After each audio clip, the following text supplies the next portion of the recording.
My name is Sophie Turner. I'm 28 years old, and if I could go back and whisper one thing to my younger self, it would be this: love should not cost you your identity. But back then, I didn't know. Back then, I thought sacrifice was proof of devotion. I thought giving up pieces of myself meant I was building something unshakable with the man I loved. His name was Daniel Carter, and he was my entire world for 4 years. We met in college. He was a graphic design major with messy hair, ink-stained hands, and an imagination that never seemed to rest. He could sketch an entire city skyline on a napkin, turn a blank page into a story. People were drawn to him. He was charismatic, impulsive, and always chasing the next thrill. I was the opposite. I majored in software engineering, lived by structure, and found peace and order. While Daniel thrived in chaos, I thrived in routine. Somehow, our differences fit together like mismatched puzzle pieces. He made me loosen up, laugh in moments I'd usually overthink. I gave him stability, the ground beneath his wild leaps. After graduation, we moved into a small apartment in the city. It wasn't much: thin walls, unreliable heat, secondhand furniture we found on Craigslist, but it was ours. Daniel picked out bright curtains and quirky lamps. I set up a work desk where I coded late into the night. We dreamed of a future together. At least I did. 2 years in, life shifted. Daniel's mom was diagnosed with cancer. The diagnosis shook him to the core. His father withdrew into silence. His sister avoided the heaviness. But Daniel, he just unraveled. Sleepless nights, panicked phone calls, a constant storm of fear. And me? I stepped in. I told him, "We'll get through this. You're not alone." We left our little apartment and moved back into his family's house to help. I started cooking for everyone, making grocery runs, managing bills, even driving his mom to chemo sessions 3 times a week. Daniel's father often sat slumped in his recliner, too tired to even sort through paperwork, so I quietly took it over. I was balancing everything: errands, caretaking, my own remote job, but I convinced myself it was worth it, that this was what love demanded. One night, I was up past midnight, finishing code reviews on my laptop. My back ached from hours of sitting, my head heavy, but I still got up to bring Daniel a cup of coffee. He was sprawled on the couch, sketching a new logo idea, music blaring from his headphones. When I set the mug down, he didn't even look up, just murmured, "Thanks, Ev." His eyes stayed glued to his phone afterward, thumb flicking over social media. That was when I first noticed. The notifications lighting up his screen, the faint smile tugging at his lips as he typed quickly. Later, I'd realized those messages weren't just random chats. They were Michael, his ex. At the time, I brushed it off. Daniel was stressed, I told myself. He needed distraction. I was being paranoid. But then the comparison started. Casual at first. Michael would have taken me on a road trip to clear my head. Or, Michael always said I had an eye for bold design. You think I should try that again? I'd force a smile, tell myself it was harmless. His way of coping. But every joke, every comparison, dug a little deeper. I was giving everything: my time, my energy, my career. When my company offered me a promotion that required relocating, I turned it down. Daniel begged me, "Please don't leave, Ev. I need you here. You're my rock." So I stayed. I thought love meant staying. Looking back, I see how blind I was. I remember one family dinner where he said, loud enough for everyone at the table to hear, "Sophie's so reliable." But sometimes I miss that spark, Michael always kept me guessing. His father gave an awkward laugh. His sister shifted uncomfortably, and I forced myself to keep chewing. Pretend it didn't sting. Pretend that being compared to a ghost from his past was just normal. Later that night, lying in bed, I stared at the ceiling and whispered to myself, "He's just stressed. Once his mom gets better, things will go back to the way they were." But deep down, I knew. Something was slipping through my fingers, and I didn't know how to stop it. When Daniel's mom finally went into remission, we hosted a backyard barbecue to celebrate. Balloons swayed in the warm breeze. Kids ran around with sparklers. And for a moment, it felt like hope. I grilled burgers, helped his mom carry trays of food, smiled at relatives who thanked me for everything I'd done. But even then, Daniel was distant. His eyes flickered toward his phone every few minutes, his smile never quite reaching me. I remember catching my reflection in the sliding glass door that night. I looked tired, dark circles under my eyes, hair tied back hastily. I barely recognized the woman staring back. And in that reflection, a question rose inside me. Was I in love, or was I just someone's caretaker dressed up as a girlfriend? The night ended with laughter, clinking glasses, and a toast to new beginnings.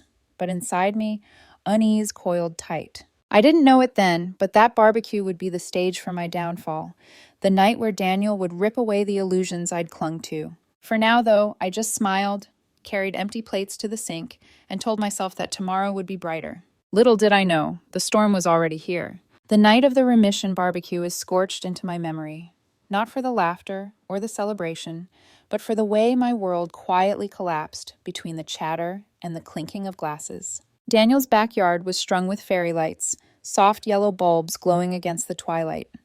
Relatives mingled near the grill, kids darted across the lawn with sparklers. His mom, radiant in her survival, hugged everyone with tears in her eyes. For once I thought, maybe this is the turning point. Maybe now, after everything, Daniel and I can finally breathe. I wore a sundress I hadn't touched in months, hoping he'd notice. Hoping he'd remember the woman I was before the late nights, the sacrifices, the exhaustion. For the first hour, I busied myself with serving food, refilling drinks, keeping the party flowing. That's what I did best. Fill in the cracks, hold everything together. Daniel floated between groups, laughing too loudly, his phone never far from his hand. I kept telling myself, tonight is about his mom, not me, not us. Don't ruin it with doubts. But then, midway through the evening, he found me in the kitchen. The sound of laughter from outside drifted through the open window, mingling with the faint smell of barbecue smoke. I was stacking paper plates by the sink when Daniel's voice cut in. "Sophie, we need to talk." The tone stopped me cold, firm, sharp. The kind of tone people use when they've already decided something. I turned. He stood in the doorway, arms crossed, jaw tight. My chest tightened. "What is it?" He didn't hesitate. "This isn't working anymore." The words hung in the air, heavy and brutal. For a second, I thought I misheard. My heart thudded, drowning out the noise outside. "What do you mean?" Daniel's eyes didn't flinch. "Michael's back. We've been talking again." The name hit like a slap. Michael, the ghost that never left. "He understands me," Daniel continued, voice growing louder. "He challenges me, excites me. You!" His gaze swept over me like I was a disappointing report card. "You're safe, Sophie. Predictable. Boring." It was like the air was sucked out of the room. I gripped the edge of the counter just to steady myself. "After everything I've done, for you, for your family, this is what you think of me?" He shrugged, almost amused. "You were there, sure. You handled the routine stuff, the boring parts, bills, rides to the hospital, babysitting the family. But that's not passion. That's not living." I stared at him, unable to speak. "And honestly," he added with a smirk, "I'll forget you in a week. Michael's the real deal. You were just a placeholder until something better came along." The cruelty wasn't just in the words. It was in the way he delivered them. Casual. As if 2 years of my life were disposable. As if my sacrifices were nothing more than filler in his story. And the worst part? He didn't care that people could hear. His voice wasn't hushed. It carried.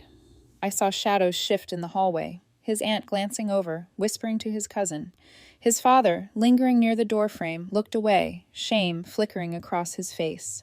The humiliation burned hotter than any flame outside, but something inside me, some quiet, buried strength, rose up to meet it. I forced my voice steady. "If that's how you feel, Daniel, then we're done." Just 6 words, simple, final. His smirk faltered, just for a heartbeat, as if he expected tears, begging, a scene. But I wouldn't give him that. I slipped past him, grabbed my jacket draped over a chair, and walked toward the back door. The conversations outside stilled for a moment as I stepped into view, eyes turning toward me, curious, pitying. I didn't meet their gazes. I just nodded politely to his mother, whose smile faltered as she sensed something had gone wrong, and kept walking. No yelling, no slamming doors, just quiet dignity.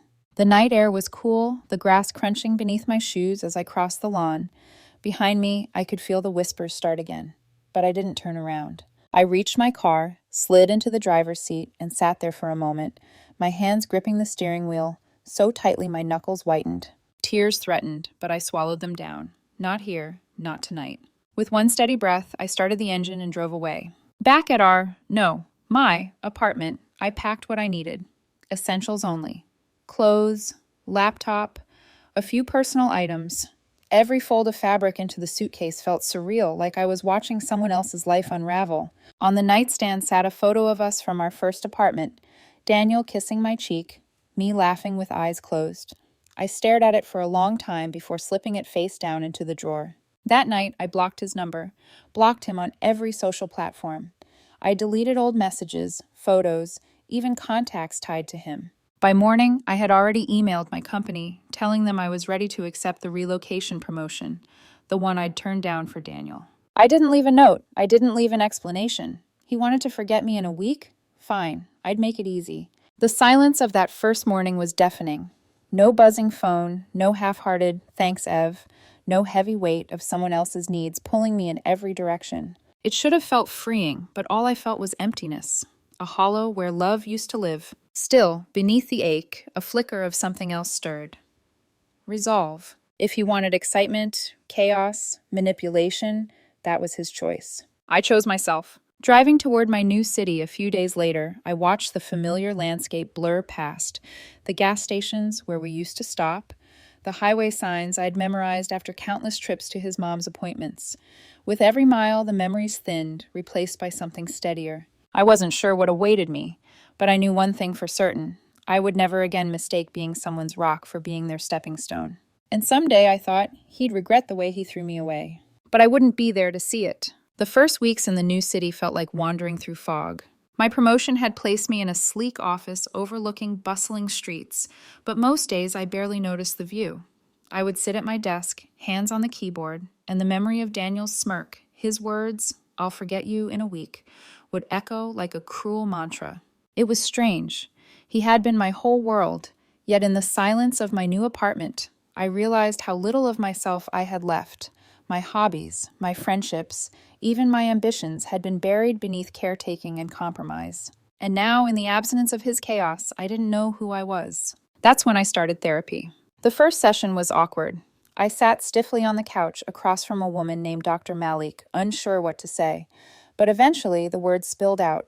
The sacrifices, the comparisons to Michael, the public humiliation, the quiet exit I'd staged. She listened carefully, then said something that struck me like lightning. "Sophie, you weren't loved. You were used. There's a difference." Those words cracked something open. Week after week, I untangled the knots I'd ignored.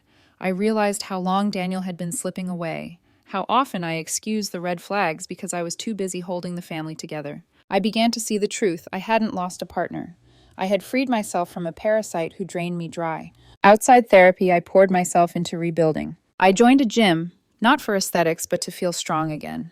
The clank of weights, the burn in my muscles, reminded me that my body was mine, not just a vessel for service. On weekends, I hiked trails just outside the city, alone at first.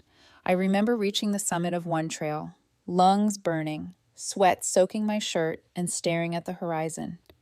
The wind whipped through my hair, and for the first time in years, I felt alive. Not because of someone else, but because of me. Slowly, I stitched myself back together. Work became a sanctuary. My company trusted me with major projects, and for the first time, I wasn't tethered by someone else's needs. Late nights of coding felt different now, empowering instead of draining. Recognition followed, bonuses, invitations to lead teams. Sometimes during quiet moments, I'd catch myself smiling, a small private smile, proof that healing was working. Of course, the past had a way of clawing back. About 6 months after the breakup, a message from an old college friend appeared on my phone. "Ev, thought you should know. Daniel's life is falling apart." I froze, heart thudding. Against my better judgment, I read the details. Michael, the so-called upgrade, was married. His wife had discovered the affair. A confrontation exploded in a coffee shop, public and messy. Pictures even made it onto local social pages. Daniel cornered, Michael's furious wife shouting, customers gawking. It didn't stop there. Michael had a history of affairs, and Daniel wasn't the only one. His reputation crumbled. He lost clients, lost friends, and when Michael vanished, Daniel was left with the wreckage. I sat on my couch, phone in hand, reading those words again and again. Months earlier, I would have felt vindicated, maybe even gloated, but now, I just felt nothing. Maybe a flicker of sadness. Not for him, but for the girl I used to be. The girl who thought sacrificing everything for Daniel would mean something. But karma has its own rhythm. It didn't need my applause. That didn't stop the stories from trickling in. His freelance career dried up. Clients whispered words like unprofessional and homewrecker. Friends who once laughed at his jokes about me quietly disappeared. Even his own mother, the woman I'd cared for, confronted him about the betrayal. Isolation wrapped around him. Meanwhile, my world was expanding. It was almost poetic. Then came the first message from Daniel himself. I recognized the number immediately, though I'd long since blocked it. He must have used another phone. Sophie, I miss you. Michael was a huge mistake. Can we talk? I stared at it for a long time, waiting for my pulse to quicken, my hands to shake, but there was only silence inside me. Delete. 2 days later. Please, Ev, remember the good times? You were always there for me. Delete. Voicemails followed. His voice cracked, begging, apologizing, twisting the narrative into something unrecognizable. But each time I let the silence answer. Oddly enough, his desperation didn't wound me, it freed me. Because every new message proved what therapy had taught me. Daniel hadn't changed. He was still the boy who needed someone to carry him, still the man who craved excitement until it scorched him. And I was no longer that girl willing to burn for him. In the stillness of my new life, I found a mantra forming. Silence is strength. I didn't need to scream my worth at someone who chose not to see it. I didn't need revenge or confrontation. My life, my peace, was the proof. One evening, after a long day of work, I sat on my balcony with a glass of wine, watching the sunset streak the sky in hues of orange and violet. For the first time, I allowed myself to imagine a future that didn't revolve around heartbreak. Not survival, not sacrifice, but joy. Daniel's downfall was a story for gossip circles. My rise? That was the story I was writing for myself. And for the first time in years, I couldn't wait to see what happened next. The first text from Daniel had been easy to ignore. The second, easier still. But desperation has a way of multiplying. Within weeks, the quiet peace I had built was interrupted by calls from unknown numbers, voicemails filled with his voice, sometimes pleading, sometimes angry. Sophie, please, I was wrong. Michael wasn't who I thought he was. You're the one who always stood by me. Please give me another chance. Delete. A day later, you think you're better than me now, ignoring me? After everything we went through, you owe me at least a conversation. Delete. Every message was the same cycle. Apology, flattery, guilt trip, then fury. I recognized the pattern instantly. It was the same manipulation he used when we were together, just louder now, more desperate without my presence to absorb the blows. When silence didn't break me, he recruited others. First, his sister, Megan. My phone lit up with her number one evening as I cooked dinner. Against my better judgment, I answered. Sophie, this is ridiculous, she said, her voice sharp. Daniel's a wreck. You need to stop being petty and talk to him. He's been through so much. You were supposed to be his partner. I pressed the phone tighter against my ear, my knuckles white. His partner? Do you have any idea what he put me through? The comparisons? The betrayal? Megan scoffed. Everyone makes mistakes. You're being cold, heartless even. He needs you right now. After everything with Mom, you owe him that much. The hypocrisy made my blood boil. I remembered the nights I sat by their mother's side, holding her hand during chemo, while Megan was nowhere to be found. Yet here she was, demanding my loyalty to the brother who humiliated me. I hung up mid-sentence, blocked her number, and with that click, I felt something shift inside me. A boundary had been set. But it didn't end there. Mutual friends reached out too. Hey, Sophie, he regrets it. Don't be so harsh. She's crying every day. You ghosting her is cruel. You should at least let him explain. Each message felt less like concern and more like pressure, an attempt to rope me back into a story I had already left. For a moment, guilt flickered. Had I been too cold? Was I punishing him too harshly? Then I remembered the barbecue, the smirk, the words, I'll forget you in a week. And the guilt dissolved like smoke. Daniel didn't just want forgiveness, he wanted control again. The silence, my silence, was what unsettled him most. Because for once, I wasn't playing the role of caretaker, peacekeeper, or placeholder. I was gone. And in my absence, he was forced to face himself. But instead of growth, he reached for the only tool he knew, manipulation. And it was failing. By the 1-year mark, desperation turned into obsession. He must have found my new email through a professional contact because the messages began arriving at work. At first apologetic. Sophie, I'm sorry. I was confused. Michael manipulated me. I see now you were the only one who really loved me. Can we start fresh? Then, when I ignored him, how dare you ghost me like this? You think you're better than me because you got a promotion? You're pathetic for running away instead of fighting for us. Each message revealed more of his unraveling, and with each one, I felt less anger and more clarity, because the truth was undeniable. Daniel hadn't changed. He wasn't seeking love, he was seeking rescue. And I was no longer the woman willing to throw herself into a burning building just to pull him out. The final straw came when his father reached out. I hadn't spoken to him in over a year. One evening, I saw the message notification, his name lighting up my screen. For a moment, my stomach twisted. Then I read it. Sophie, I know it's not my place, but Daniel is in a bad way.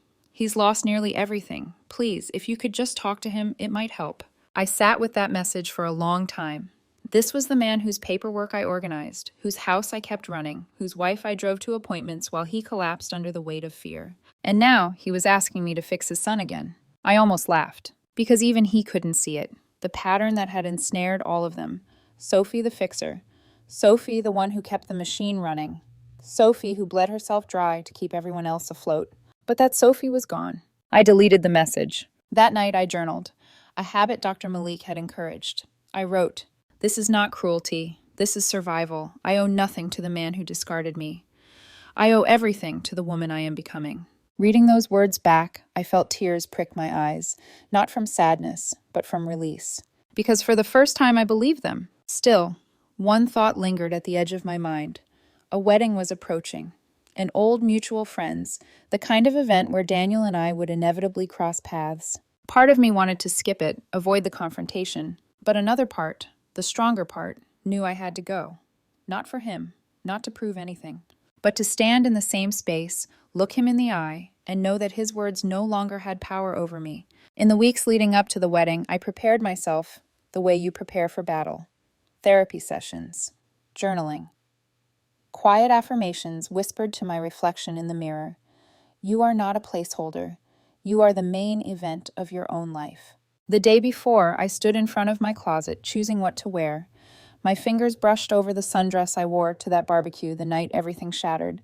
I almost laughed at the thought. No, that Sophie was gone. Instead, I chose a new dress. Bold, elegant, a symbol of the woman I had become. And as I zipped it up, I realized this wasn't about revenge. It was about reclaiming my story. The wedding would be the final act of a chapter I never wanted to write. And Daniel, whether he knew it or not, was about to witness just how far I'd risen without him. The wedding was held in a garden strung with lanterns, the kind of setting that looked plucked from a movie. Glittering lights, soft music floating in the air, laughter weaving through rows of white chairs. I arrived with Claire Bennett, the woman who had become my partner in ways Daniel never could. We met on a hiking trail months earlier, both of us pausing at the summit to catch our breath. She'd cracked a joke about mountain air tasting like freedom, and I'd laughed harder than I had in years. Since then, she'd become part of my world, a gentle, steady presence who never made me question my worth. With Claire's hand in mine, I walked into that wedding, knowing I wasn't stepping back into the past. I was showing up as someone new. The moment I saw Daniel, I almost didn't recognize him. His once polished charm was dulled, his posture slouched. His suit hung loose, as though he'd lost weight he couldn't afford to lose. His eyes darted nervously around the crowd until they landed on me. And then, as though pulled by gravity, he crossed the lawn. "Sophie," he said, breathless, like the sound of my name might anchor him. I stood taller. "Daniel." His eyes flicked to Claire, then back to me. There was a tremor in his voice. "Please, just hear me out. I made a mistake. Michael ruined everything, and I was stupid enough to follow him. I see it now. You were the one. You were always the one." The desperation clung to every syllable, thick and suffocating. For a fleeting moment, I remembered the boy I once loved, the laughter, the spark, the promises whispered in the dark. But the memory no longer hurt. It was just that, a memory. "I was confused," Daniel continued, eyes glassy. "You have to understand. I thought I wanted excitement, but it was chaos. Toxic. You were the only person who ever stood by me. I'm begging you, please, give me another chance." Behind him, music played softly. Guests chatted, sipping champagne, their conversations muted by the tension in our small circle. I glanced at Claire, who gave me a quiet nod, a silent reminder that I didn't owe Daniel anything. Not my anger, not my forgiveness, not even my attention. Still I spoke, calm, clear. "Do you remember what you said to me that night in the kitchen? At your mom's party?" Daniel's lips parted, his face paling. "You said you'd forget me in a week. My voice was steady, not cruel, but final. Looks like it took you a lot longer. His expression crumbled, shame flooding his features. He reached for me, but I stepped back, creating space he could no longer cross. I'm not your placeholder, Daniel. I never was. And I'm done being the woman you turn to only when your world falls apart. The words landed like a verdict. Around us, a few heads turned. The whispers began. This time, I didn't feel humiliation. I felt release. Daniel stammered, "But Sophie, I raised a hand, silencing him. You wanted passion, you wanted risk, and you got it. That's your story to live with. Mine has moved on." I glanced toward Claire, who smiled softly, grounding me in a way Daniel never could. For a heartbeat, silence hung between us, heavy as stone. Then Daniel's tears welled, spilling down his face as he muttered, "You'll regret this. One day, you'll realize you made a mistake walking away." I almost pitied him. Almost. But pity was just another form of attachment, and I had none left to give. So I smiled, a small, genuine smile, and said, "No, Daniel, the only mistake would be letting you back in." I turned, slipping my hand into Claire's, and walked away. The crowd parted as we moved through, murmurs following in our wake. Daniel stood frozen behind me, humiliated not by my cruelty, but by my indifference. It was poetic, really. The same way he once dismissed me publicly, now he stood in the open, stripped of dignity, his downfall witnessed by the same kind of crowd that once laughed at his jokes at my expense. But this time I didn't leave in shame, I left in triumph. Later that evening, under the twinkle of lanterns, Claire and I danced. She leaned close, whispering, "You handled that with more grace than anyone else could have." I rested my head on her shoulder, the music carrying us in gentle circles. For the first time in years, I felt light. Because Daniel was no longer my story. He was a chapter I had closed. Weeks later, I received one final email from him, a rambling message about how he'd lost his last client, how friends had abandoned him, how he didn't recognize his own reflection anymore. I didn't reply. I didn't even finish reading. Instead, I opened my journal and wrote, "He was right about one thing. He did forget me. Not in a week, but eventually, because the Sophie he knew, the Sophie who sacrificed, who settled, who endured, no longer exists. When I think of him now, I don't feel bitterness. I feel gratitude. Because Daniel taught me what love should never be. He taught me that loyalty without respect is just servitude. That sacrifice without reciprocity is a slow form of self-erasure. And most importantly, he taught me that sometimes the greatest revenge isn't anger or revenge at all. It's peace. So if you're listening to this, if you've ever been told you're safe, boring, or replaceable, remember this. You are not someone's placeholder. You are not the boring option. You are the foundation, the constant, the main event of your own life. And when someone throws that away, don't waste your energy proving them wrong. Just keep walking forward. Karma will take care of the rest.